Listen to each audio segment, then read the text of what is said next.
Hello everybody, Andrew Guywood's here with Living in Green Bay. Today, we get to take a look at an East Side neighborhood in Green Bay that has richer history than the state of Wisconsin. I cannot wait for you guys to learn more, and it's coming your way right after this.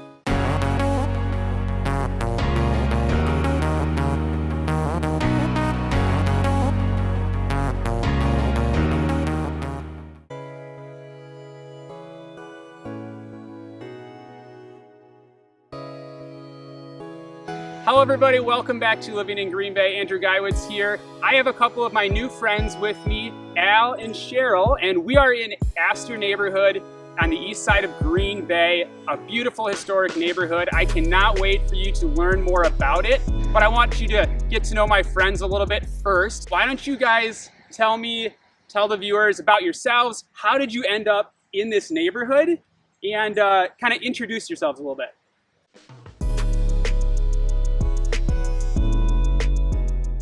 My name is Al Gonzalez. I've been in the neighborhood since 2012.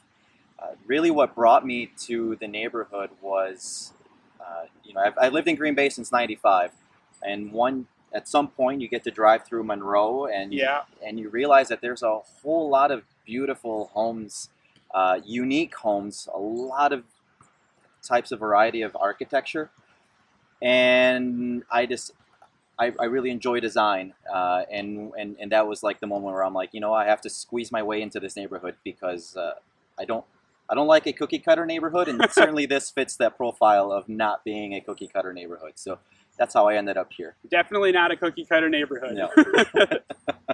It's true, and well, I've been in Astor for probably 50 plus years. Like, I'm a Green Bay gal. Okay. So I was born and raised in Green Bay. Grew up actually in Astor East River and Reno. Okay. So, went to the schools in the area, Washington, graduated from East, and just knew that I wanted to be in this neighborhood to come back here. So I work for the city, and I work in neighborhoods and housing development. So I'm thinking, what better place to live than close to where you work? Grade school, my son went to Howe. It's a great neighborhood. And then just really history, design, character. Again, not the cookie cutter neighborhood. And for us, when we moved here, it was really community. So we wanted to live in a place where people oriented to the front of their houses compared to the suburb neighborhoods. That's fine for those neighborhoods if they want it. But we wanted to know who our neighbors were. We wanted to be able to have that network built in, which we absolutely have in Astor. If something happens in your family, I've had some challenges in my life where we've had to have neighbor support, cutting your lawn or mowing. It's really that sense of community here in Astor. We really take care of each other here, and that's what I love about it. You get that front porch feeling because you have front porches, which is a historical element. Right. We don't see that as much in new homes anymore, so definitely lends to community and connection and lots of waving, I'm sure. We do a lot of waving, actually. Yeah, we do. Yeah.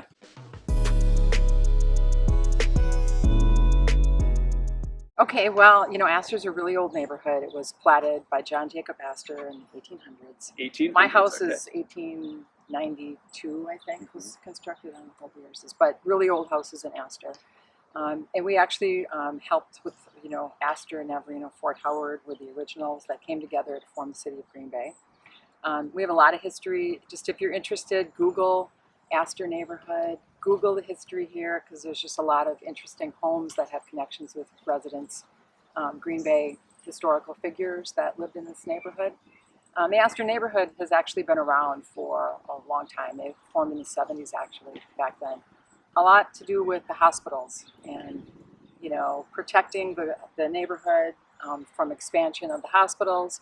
So the Astor neighborhood has been around for a long time. It kind of went inactive a bit in the 80s and then reformed again in the 90s. So we've been pretty active since that time. We've had a very strong board. People step up and do a lot of volunteering for our neighborhood. And I think the makeup of the neighborhood, I'm going to say it's a mix. Yeah. We have a lot of people who've been here. I have neighbors who've been here, 60, 70 years. We've been in the neighborhood a little over 30, but we have younger families that are moving in now that have been here for years. So there's a really good mix of people here, I think. Yeah, I would agree. A lot of mix, and you're starting to see a a movement of, maybe, of course, I'm younger than Cheryl, but you're starting to see a lot of people around my age moving into the neighborhood, and that's really nice to see. When you think of the amount of care that these homes require to keep them going and be part of the historical significance, it's nice to see people of my age getting involved and keeping those homes alive, keeping that architecture alive. I think also with the age of the neighborhood, you see a lot of architecture styles. So you see the prairie style, see some of the more Americana kind of homes. You see all sorts of varieties. We have like a Spanish villa, home right across from where we're at. Queen Anne's. The Queen Anne's. So just walking around the neighborhood, you see all those different styles. Which was something that really played out back then. A lot of architects trying different things, and a lot of as people were building around here, bringing architects, not just local, but from Chicago area, from different areas. Just outside the neighborhood, we have one of Frank Lloyd Wright's, I think, students that designed one of the big buildings, which is Grace Manor over there. I think it was a Frank Lloyd Wright student that helped design that. So you just see a lot of different varieties of architecture, which just speaks of the historic value of the neighborhood. I think I saw it on one of the websites with Astor, but they mentioned like when building a house was artistic versus just throwing sticks together. And so you do see a greater element of elegance and beauty, utility even in certain ways with these houses, because they were designed and built as an expression of artistic and design ability. Yeah. So well, and I can speak to you now because we just had to replace our roof. We had removed cedar shake, the original cedar shake, which was under that. And we converted an attic kind of into a bedroom. But, our contractors are like, I don't know if I can find this piece of trim to match the roof line, So you really can tell when you deconstruct a house, the carpentry and the work that went into that. Definitely. That old.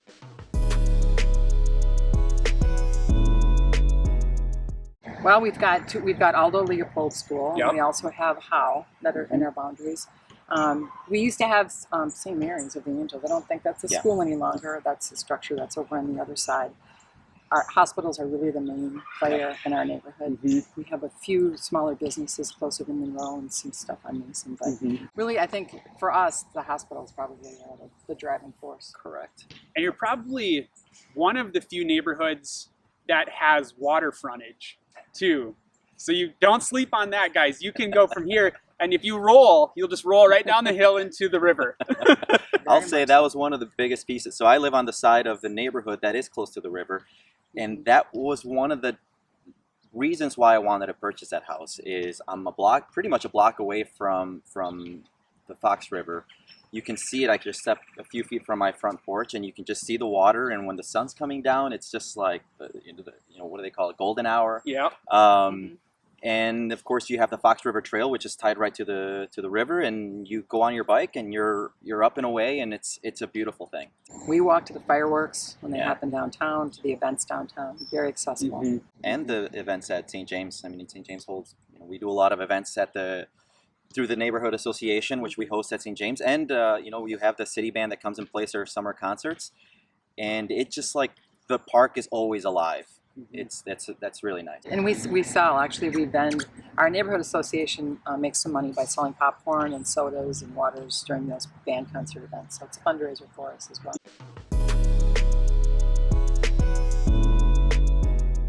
Cheryl is like a neighborhood association founder, so we'll let her. So Astor Neighborhood is made up of, we have I think 11 board members. We can have up to 19 though, according to our bylaws. We have a president, vice president, secretary, treasurer, kind of the normal setup as a board. We meet on the third Monday of every month throughout the year, and it's a combination. Sometimes we do Zoom. We try to meet in person as often as we can. We do a number of events throughout the year. We have a wine tasting, usually early in the year. We do an Easter egg hunt. We vend for the band concerts. We've done a scavenger hunt.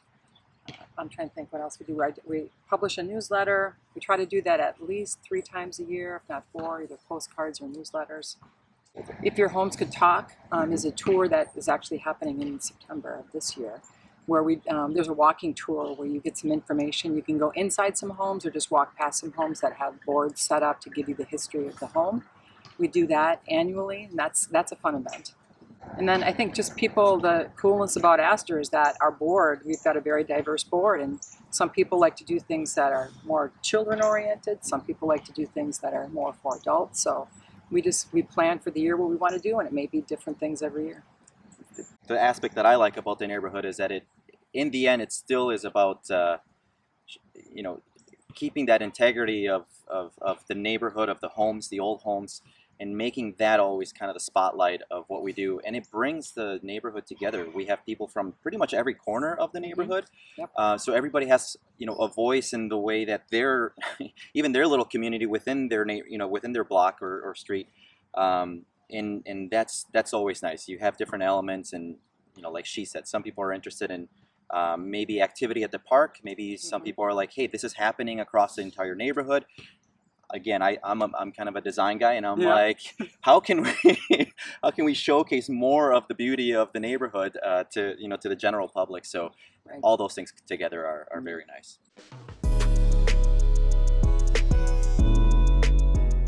I think one of the things we always look for is getting more people involved in the association, right? Whether we're seeking out volunteers for our events or just input, coming to the meetings, being on the board, we're always looking for that. We like to play a role in how things are changing in the neighborhood, so we have some development area on the river that right now is under a development agreement, I think for apartments maybe. I don't know where that is at this point, but we want to play a role in how the neighborhood is developed. We'd like to see some more development along Mason as well to encourage that for businesses that support the neighborhood. And preserving our housing stock. And that was one of the main drivers when the neighborhood association formed in the first place, was that preservation and maintaining. This is on the historic registry, right? Yes, correct. Yes. We are part of the CLG certified local government. So if you live in Astor and you want to do major repairs or changes to your home, you'll need to go through the Landmarks Commission and get permission for that. Smaller repairs, I don't want to scare people though, smaller repairs can be made without having to go through that process. So I think we've got a good compromise with how our ordinance was written in the Landmarks Commission to us. But it does protect some homes. I mean, we don't want someone coming in and buying a couple of really cool old homes, tearing them down to put a new home up, which we've seen happening in some larger cities. So Green Bay has a limited amount of historical properties. Yeah. Period. If you take them away, they're gone. 100%. And like Cheryl said earlier, if you look at the history of Green Bay, you realize that not only are a lot of the streets named around a lot of the historic figures, but a lot of the homes that we showcase and that that we live in are like they belong to somebody that was a founder or a founding member of Green Bay. So to have that and know that know that if you're walking in front of that house, it still maintains that same appeal, that same facade, that same look, that same style. I think that speaks volumes to a neighborhood and what it represents. Which is, my husband and I were just talking about how with all this COVID and the pandemic, like think of what our houses have been through. Like our houses were through the first pandemic, right? So people lived in our house through the first pandemic, and now we're in the second pandemic, and just the wars and everything that people who've lived in our houses have been through. Like that's cool for me. It's a cool thing. I love context. I love history. So definitely, is exciting stuff for me to think about and. Dream about almost. Some of it you can read about, like it's recorded, and then you can kind of fill in the blanks with some of the romantic, the romantic idea of it. Which, heck, why not? Why not? Enjoy your time.